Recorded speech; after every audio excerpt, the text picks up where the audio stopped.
And hello everybody, welcome back to British Stand. We want to talk about the story that of course came out yesterday within the United Kingdom about a suspected terror attack inside a UK prison as the brother of the Manchester Arena bomber essentially attacked 3 police officers inside HMP Falkland, and as I said, it does look like these the security officers or prison guards, have some serious injuries. We're going to break it down. I just want to say sorry, I was away yesterday, so couldn't sort of break the news or anything like that and discuss it in real time, but I just felt that we could do a bit of a follow-up here today, discuss it, and go through all that jazz. But guys, as always, please do hit the like button, hit the subscribe button, get involved in the live chat. We'll be taking your thoughts and opinions a little bit later on in today's live stream. So what's been said so far, guys, is that counter-terror police have taken over the investigation into an appalling attack on prison officers at HMP Frankland. Hashim Abdeh, the brother of the Manchester Arena bomber, attacked 3 staff members at the County Durham jail on Saturday morning. The prison officers associated said the unprovoked attack today left staff with life-threatening injuries, including burns, scalds, and stab wounds. Abdeh threw hot cooking oil over them, then produced homemade weapons and proceeded to stab the officers, the POA added. On Saturday evening, Counter-Terrorism Police Commander Dom Murphy said, given the nature of the incident, it has been agreed that Counter-Terrorism Police North East will lead the investigation supported by the Durham Constabulary. This is an ongoing investigation which is in the early stages and we are working hard to establish the facts, therefore we are unable to comment further at this time. The POA's national chair, Mark Fairhurst, said in a statement earlier on Saturday, first and foremost, my thoughts are with the injured staff, their families and colleagues. No officer should be subject to cowardly and vicious attacks at work. The POA will support our members as much as we need during this traumatic time. This attack displays the dangers brave prison officers face on a daily basis. Separation centres hold the most dangerous terrorist offenders who simply do not wish to alter their ideology, as this event confirms and determines the inflict violence on those who hold them securely. We must now review the freedoms we allow separation centre prisoners have. I am of the opinion that allowing access to cooking facilities and items that can threaten the lives of staff should be removed immediately. These prisoners need only to receive their basic entitlements, and we should concentrate on control and containment instead of attempting to appease them. Things have to change.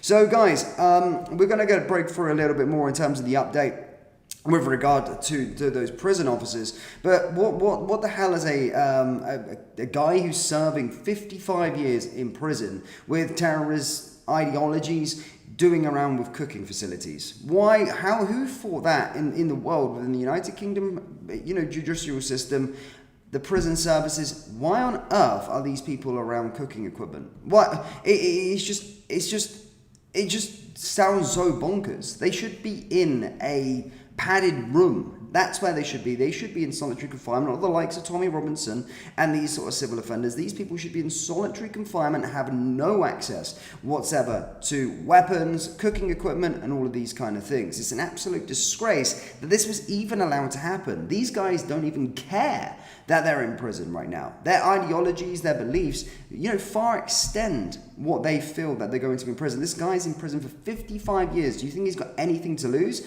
He wants to try and cause as much terror as possible. And this should be monitored, and this should not be happening with inside prisons. I can't believe that has actually ever been the case. In terms of an update, guys, further to this, North East Ambulance Service said that it deployed assets to the prison earlier, which housed some of the Britain's most violent offenders. GB News actually reported and stated that an air ambulance was deployed. And a spokesman for the service said, we were called at 10:50 a.m. today to attend an incident at HM Prison Frankland in County Durham. We dispatched 2 paramedic ambulance crews, a doctor and rapid response vehicle, the air ambulance with a second doctor, a specialist paramedic, and a hazardous area response team crew and duty officer. We treated 3 patients before conveying all to hospital by road. 2 of the patients were accompanied by a doctor. Now, this is The more I read into it, it's just the more it can be. It could have been.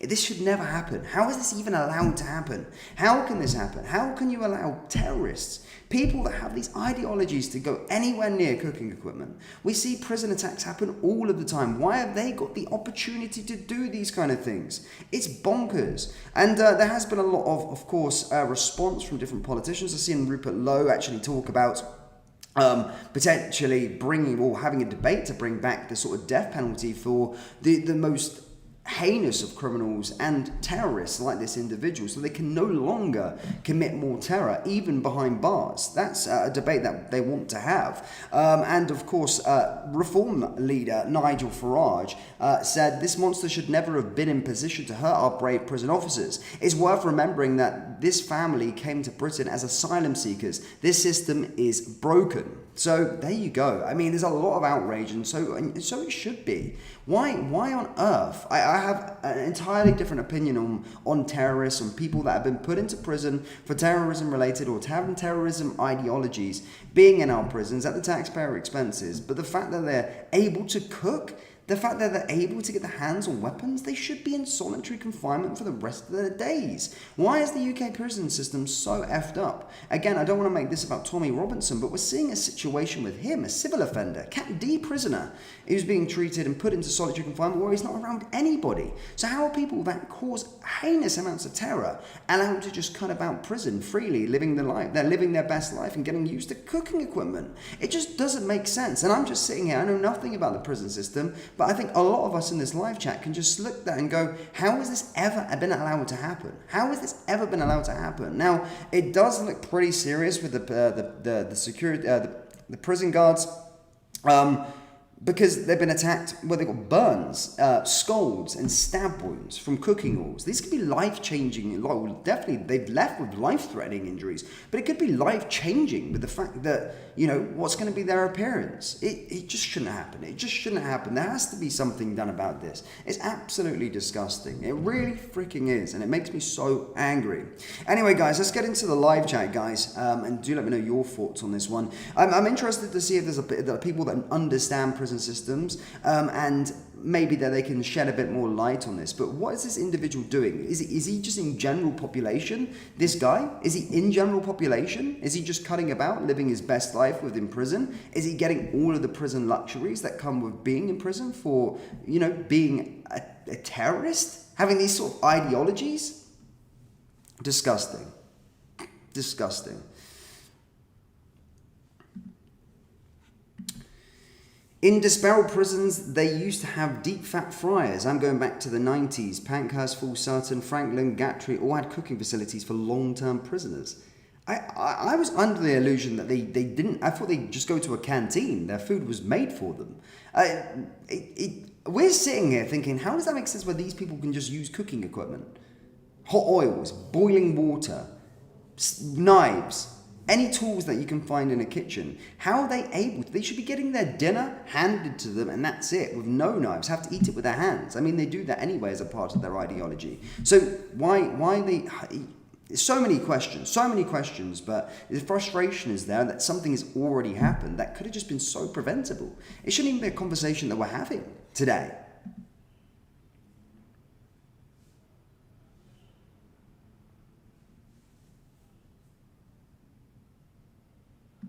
Oliver says, agreed. It makes me sick the way that the world is going. Yeah, disgusting. Absolutely disgusting. Can't believe it.